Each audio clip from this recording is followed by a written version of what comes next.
Hi guys, welcome back to my YouTube channel. My name is Melissa. If you're new here, hi, welcome. If you're not new here, welcome. I talk about missing children today, so I have one missing child case. If y'all see my other couple of videos, I have been doing two missing children at the same time, but that's because usually one of them have a small information and then the other one has longer information, so I just wanted to put those together, especially the ones that do have small information. I wanted to make the video a little bit longer than shorter. So today I do have a new case. Today we're going to be talking about the 7-year-old who vanished 50 years ago. And don't forget to subscribe, hit that bell, and like the video, share the video, do what you got to do to get me where I want to be. I did see my last video of Selena, the one that I posted. I had 69 views on that, and I am so appreciated about that. I'm thinking about doing some celebrity death once in a while, upload those to my channel. I know that I said that with this channel mine I do want to talk about missing children cases, but I'm gonna be honest with y'all, there's times that I do get overwhelmed to talk about these cases, especially because I am a mother of my own, and I just couldn't imagine, God forbid, something happens to my child and I have to go years without even knowing where she's at. So it does get overwhelmed emotionally, so I will be throwing some celebrities on that have passed away in my videos. I don't know if I want to do it once a month or twice a month or closest to their birthday or closer to the anniversary of their death. I'm gonna have to look that up, and once I figure it out, I will start making the list of all the people, the celebrities and stuff. So let's go ahead and get started with this video. A 7-year-old Janice Pockett disappeared 50 years ago this July. The only piece of physical evidence left behind was the green bicycle she was riding. The lack of evidence in forensic science at the time hampered early efforts to find her. The investigation, however, remains active, and detectives and family members hopeful someone will provide a key piece of information that will break the case open. Janice fled away from her Anthony Road home in Tolland on July 26 of 1973. To retrieve a dead butterfly she hid under a rock days earlier. That sentence just makes me know how sweet and amazing little girl that she was. That she hit this butterfly that had passed away, and she hid it under a rock and was coming back for it. Like, she just didn't forget about it. And I think that's the most sweetest thing. You never know. She probably was gonna bury it, and she wanted to bury it in her backyard, so she could go visit the butterfly. A short time later, her mother and young sister found her bike on Rollins Road near a wooded area less than a mile from their home. Except for the bike, no other evidence or DNA was recovered from the scene. A lot of it I remember as clear as yesterday, her sister Mary said in an interview. The afternoon of her disappearance, the two girls went grocery shopping with their mother, where they picked out a new toothbrush. When they got home and their mother was putting groceries away, the young girls began arguing about the toothbrush, a fight that resulted in tears. Shortly afterwards, as Genesis asked her mom if she could ride her bike up the road to get the butterfly she hid for safe skipping. My mom normally wouldn't have never let her go by herself, said her sister, who was 6 years old when her sister disappeared. I always think if we didn't have the fight, Mom probably wouldn't have said go ahead. But just remember my mom saying go real quick and come right back. Unfortunately, she never made it back. And if her sister comes across this video, I just wanted to tell you, do not blame yourself for this. I have a sister. Me and her, right now our relationship is not even, we don't have one. But don't blame that. Don't blame yourself for that fight. Because it still could have gone, she still could have had asked, her mom, and your mom probably would, just, I don't want you to blame yourself for this. And her sister and her mother went looking for Genesis, turning on the dirt road, but only found the bicycle. I don't think I really understood what was going on.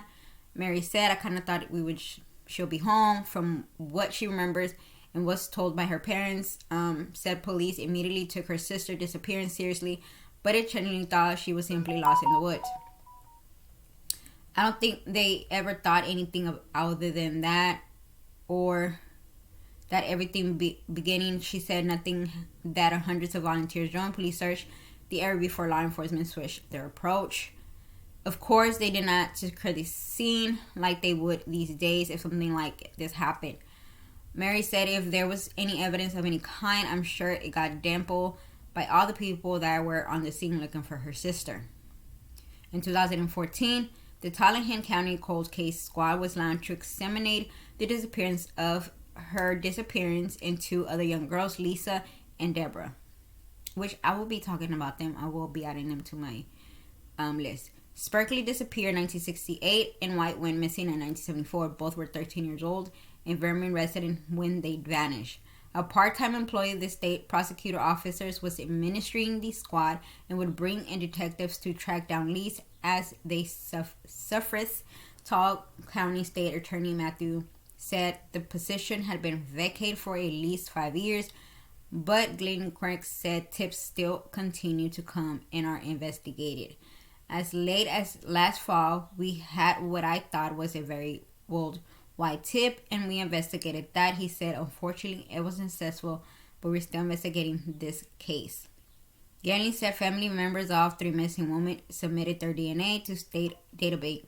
However, DNA forensics was not just at the time of the disappearance, at the time that there was also a trend of young girls and women who went missing. Pac was among 5 female missing persons between the ages of 7 and 20 who vanished in Tolland and Vermont during the 18-year period.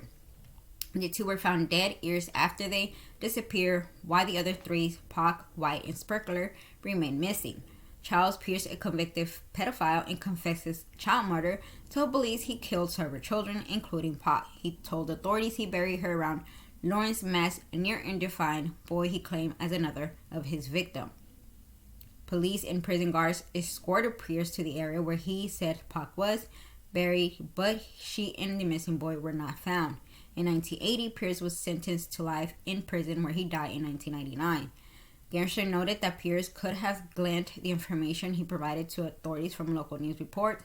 Another suspect surfaced in 2000 when Nathaniel Barjon of Western Mass was thought to be connected with Pac's case, following his conviction for the abduction and attempted murder of 2 boys in 1977. His hometown put him about 20 miles away from Tolland, but he would have been only 14 years old at the time of Pac's disappearance, which 14-year-old, there's been kids that have unalive other children at that age, so that's not common. DNA testing of bone found in bird John Garage showed it not belonged to Park, and he was never charged in connection. While her disappearance, he died in Montana prison in 2008. Scale remains have been found in Vermont twice in the past year, but DNA testing revealed one belonged to as a Manchester woman and the other was body of a man whose caused the death was ruled a suicide. As the decades have gone by, ensures more hopeful tips will lead to the discovery of Pac's remains. At this point, she doubts her sister will be found alive.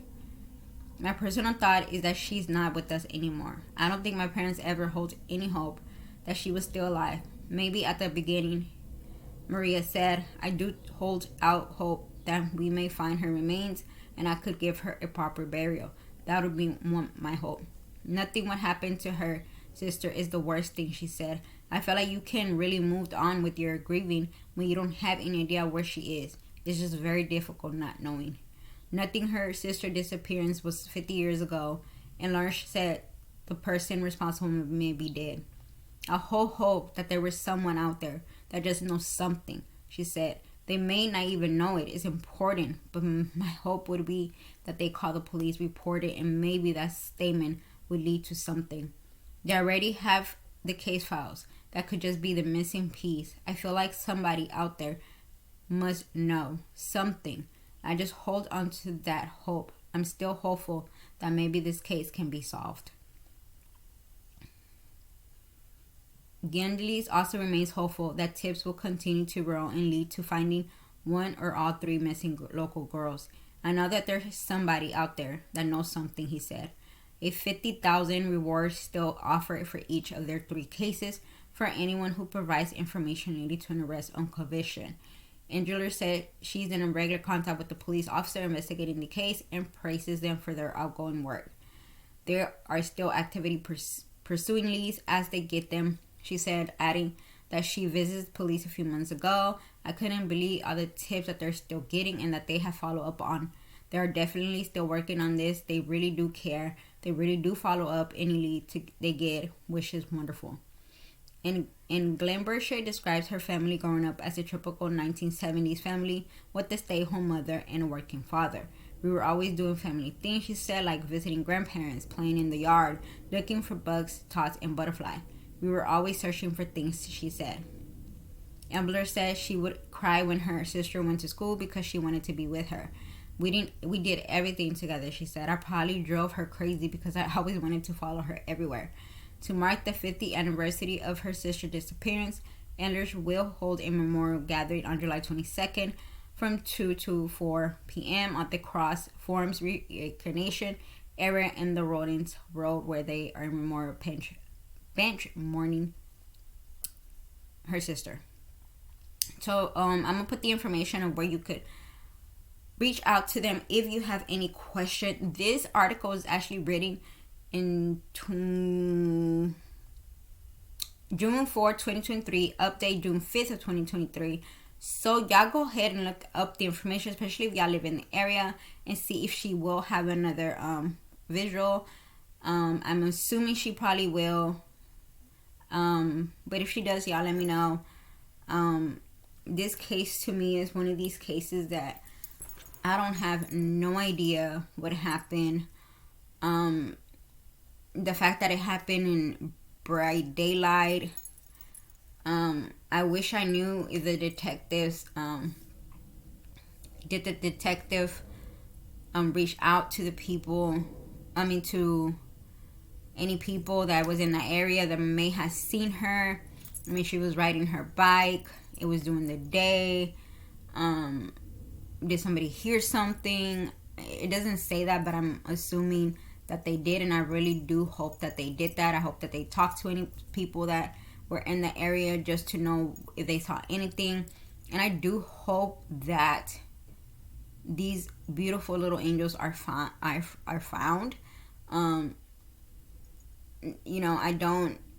They did everything that they could back then.